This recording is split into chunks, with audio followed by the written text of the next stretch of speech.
Hello everyone, good morning and welcome back to my new video. আজকে আবার অনেক দিন পরে একটু ভিডিও শুরু করেছি। শরীরটা আগের থেকে অনেকটাই বেটার আছে, তাই ভিডিও করতে পারছি। তো আজকে আমাকে নার্সিংহোম থেকে ছেড়ে দেওয়া হবে, তার জন্য আমি কিন্তু অনেক সকাল সকাল উঠে পড়েছি। বাড়ি যাওয়ার একটা আনন্দই আলাদা। নার্সিংহোমে থেকে থেকে না বড্ড বোরিং লাগছিলো, নিজেকে বড্ড রুগী মনে হচ্ছিল। সেই কারণে যাই হোক, সকালে টিফিনটা দিয়ে গেছে, তাই নিজে খেতে পারছিলাম না। আমার শাশুড়ি মা আজকে এসেছেন, মানে কাল রাত থেকে শাশুড়ি মাই কাছে রয়েছেন, তাই শাশুড়ি মাই আমাকে খাইয়ে দিচ্ছেন মেখে মেখে।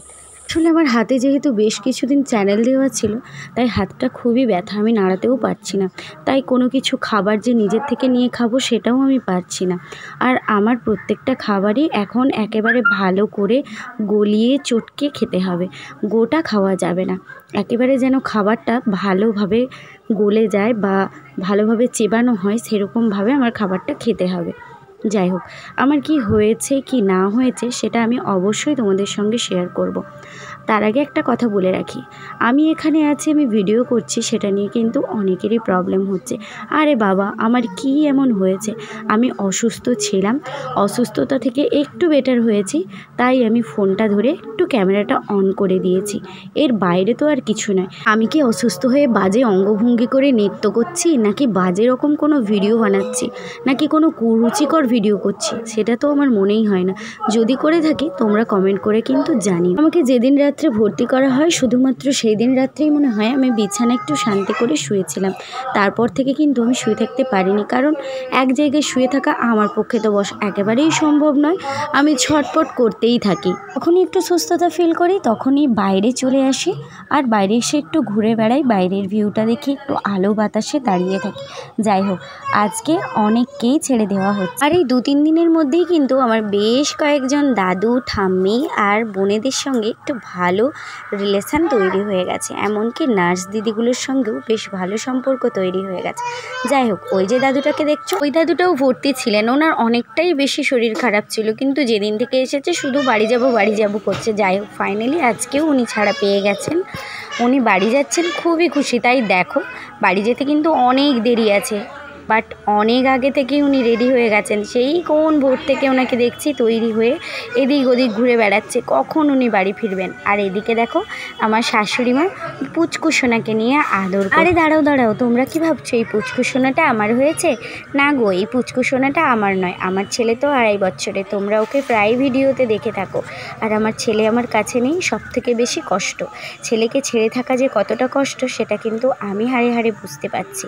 তারপরে আমি পুচকুটাকে নিয়ে একটু আদর করে নিচ্ছি। এই পুচকুটা হলো গিয়ে একটা বোনটাকে আমি কখনোই দেখিনি বা চিনিও না, বা আমার আত্মীয়ও নয়। এখানে এসে পরিচয় হয়েছে, তাই ভাবলাম ওকে আমি একটু নিয়ে আদর করি, তাই আমি ওকে একটু নিয়ে আদর করছি। আর আমার ছোট বাচ্চা খুবই ভালো লাগে। ওই বোনটাও আজকে ছুটি পেয়ে গেছে, আমরা সবাই আজকে চলে যাচ্ছি একে একে যে যার বাড়িতে। যাই হোক, ওরাও রেডি হয়ে গেছে, শুধুমাত্র আমরাই রেডি হইনি বাড়ি যাওয়ার জন্য। আর আমার হাতে এখনও চ্যানেলটা দেওয়া রয়েছে, কারণ যাওয়ার আগে আমার আরেকটা ইঞ্জেকশন দেওয়া বাকি রয়েছে, ওটা দিয়ে দিলেই ব্যাস কমপ্লিট হয়ে যাবে। যাই হোক, আমার কি প্রবলেম হয়েছে না হয়েছে সেটা কিন্তু তোমরা পরে জানতে পারবে, এখন আমি তোমাদের বলছি না। আমার কিন্তু শরীরটা আগের থেকে অনেকটা ভালো আছে, তবে আমাকে আবার একবার আসতে হবে। সেটা কিসের জন্য, কেন, সেটা তোমরা আস্তে আস্তে ভিডিও দেখতে দেখতেই বুঝতে পারবে। যাই হোক, এখন আর আমি তোমাদের নতুন করে কিছু বলছি না। কি হয়েছিল, কি হয়েছে, বা কেনই ভর্তি করতে হলো হঠাৎ করে, সেটা আস্তে আস্তে তোমরা পরেই জানতে পারবে যদি আমার ভিডিও দেখতে থাকো। যাই হোক, অনেক আদর হলো, এবার আমাকে রেডি হতে হবে, কারণ আমারও এবার সময় হয়ে গেছে বাড়ি ফিরে যাওয়ার। হ্যাঁ, রেডি বলতে আমি তো গাড়ির ভিতরেই যাব, আর জামা কাপড় পরার নতুন করে কোনো গল্প নেই, কারণ আমি এখানে কুটুম বাড়িতে বেড়াতে আসিনি। আমি যে জামাটা পরে আছি আমি ওটাই পরে ফিরে যাবো। আর আমাদের ওই যে গাড়িও এসে গেছে, আর দাদা, আমার হাজব্যান্ড আর আমার একটা ভাই, ওরা সবাই চলে এসেছে আমাকে নিতে। আমি কিন্তু আজকে ভীষণ হ্যাপি, কারণ আজ অনেক দিন পরে আমার ছেলেটাকে আমি দেখতে পাবো, আমি কাছে নিতে পারবো। সবথেকে এটাই ভেবে আমার আনন্দ হচ্ছে যে আমি খুব আদর করতে পারবো, ও আবার আমাকে মামা করে সারাদিন ডাকতে থাকবে। এটা ভেবেই না আমার মনের ভেতরটা একদম ফুরফুরে হয়ে গেছে।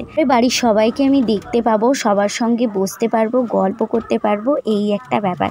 আবার পরের কথা পরে ভাবা যাবে, যখন আসতে হবে তখন তার কথা।